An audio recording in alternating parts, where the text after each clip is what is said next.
するに貴様は落ちこぼれだ。 Exactly 1 year ago, I released Brother vs. Brother, which was my first real animation. I made it for my brother's birthday. It took me 2 months and about 300 hours of work to do it. I had a few animations before that, but I had absolutely no idea what I was doing. I was using the wrong tools, the wrong programs, outdated software, and to be frank, they were really, really, really bad. I was pretty proud of them, but the simple fact is I really had absolutely no idea what I was doing back then. Now, Brother vs. Brother was my first major real animation, and I was actually really upset that it didn't do well on YouTube. I was actually debating quitting animation after this one.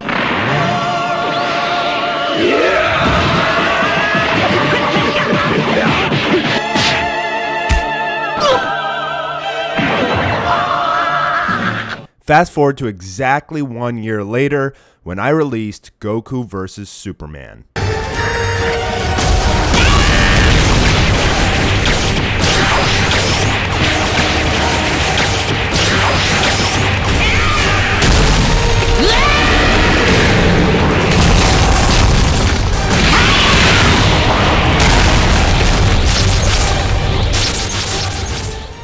Initially, none of my animations had any impact on YouTube until I released Goku VS Saitama Part 1.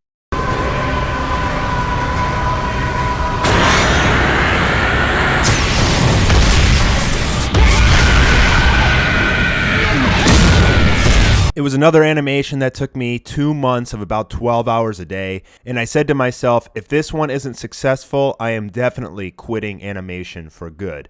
However, that was not the case, as I was fortunate enough for Goku vs. Saitama to go viral, with the first episode bringing me in about 6,000 subscribers and setting the path for a 9-episode web series, which would bring me over 100,000 subscribers and lay the groundwork for Mastar Media's future. After all 9 episodes were complete and a great deal was learned after every single episode, I decided to go back to episode 1 and as a tribute, remaster it with everything that I had learned along the way.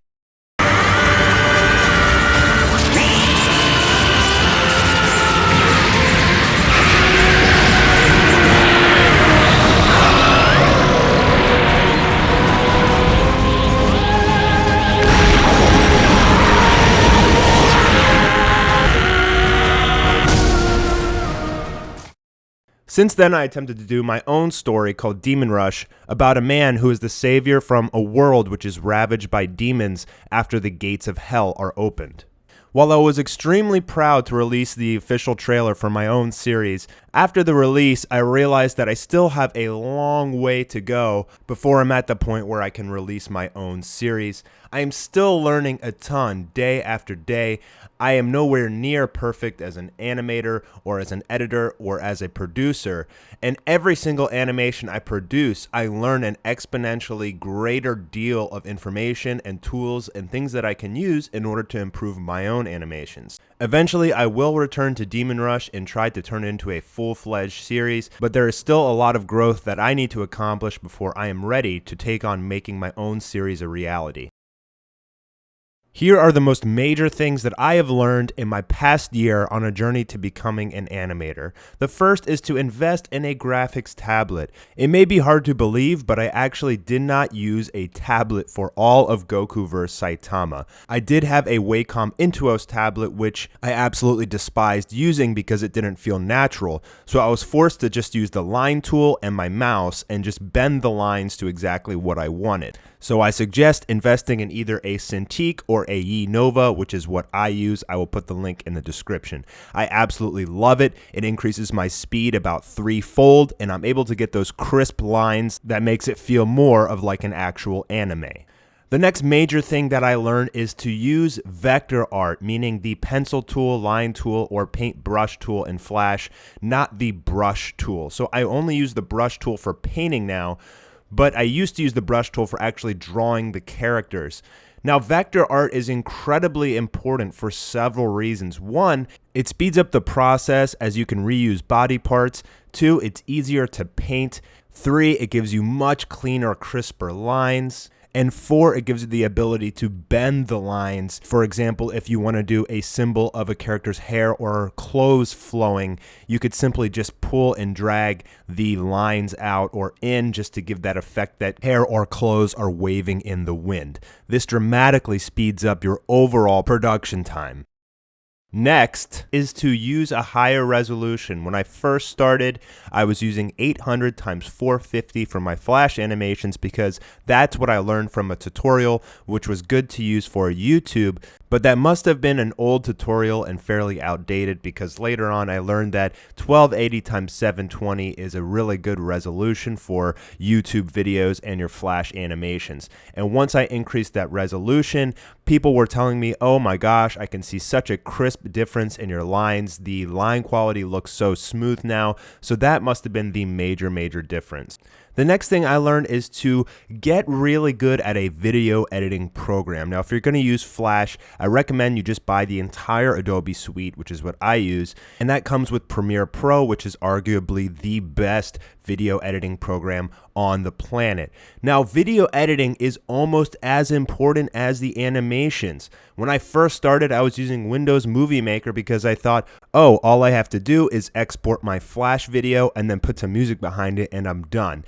Boy, was I wrong. Video editing is super important when it comes to your animations for a few reasons. One being having the music hit at the proper point can really drive home that emotional score and that impact on the viewer as that key moment in the song hits at the exact same time as the key moment in your animation, which will really give that impactful, dramatic scene. Additionally, there have been times when I've made a minor mistake in my animation and I've actually been able to fix it in Premiere Pro, which has saved me a ton of time. The next thing I learned is to work in multiple files. So when I first started, I would have upwards of 100 scenes in a single file, making it really hard to go back and find scenes that I was looking for. Additionally, if I tried to play the entire movie from scratch, it would get laggy and I would have to watch the entire thing just to watch a new scene that I created. So now I typically rename my files A, B, C, and D. Essentially, there's 4 parts and each part is about 30 scenes long. And lastly, but probably most importantly, is to just not get discouraged. No matter what you're doing, people are going to bash you, especially those who have no animation experience whatsoever are going to be the first ones to give you feedback, and it'll most likely be negative. If I had listened to every single piece of negative feedback I received, I wouldn't be animating today.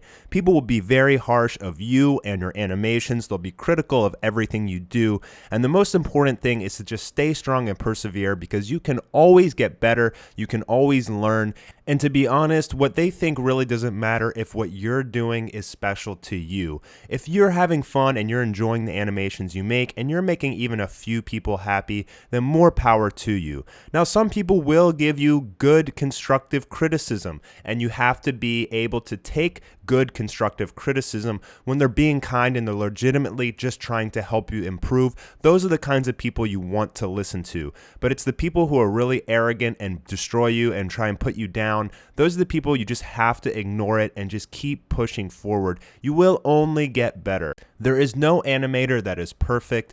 There is no one that is impervious to feedback. So you have to be able to just accept it and just keep working and moving forward. It's extremely discouraging when you spend 300 hours on an animation and you post it and you're expecting great feedback and the first few comments you get are, "This is crap."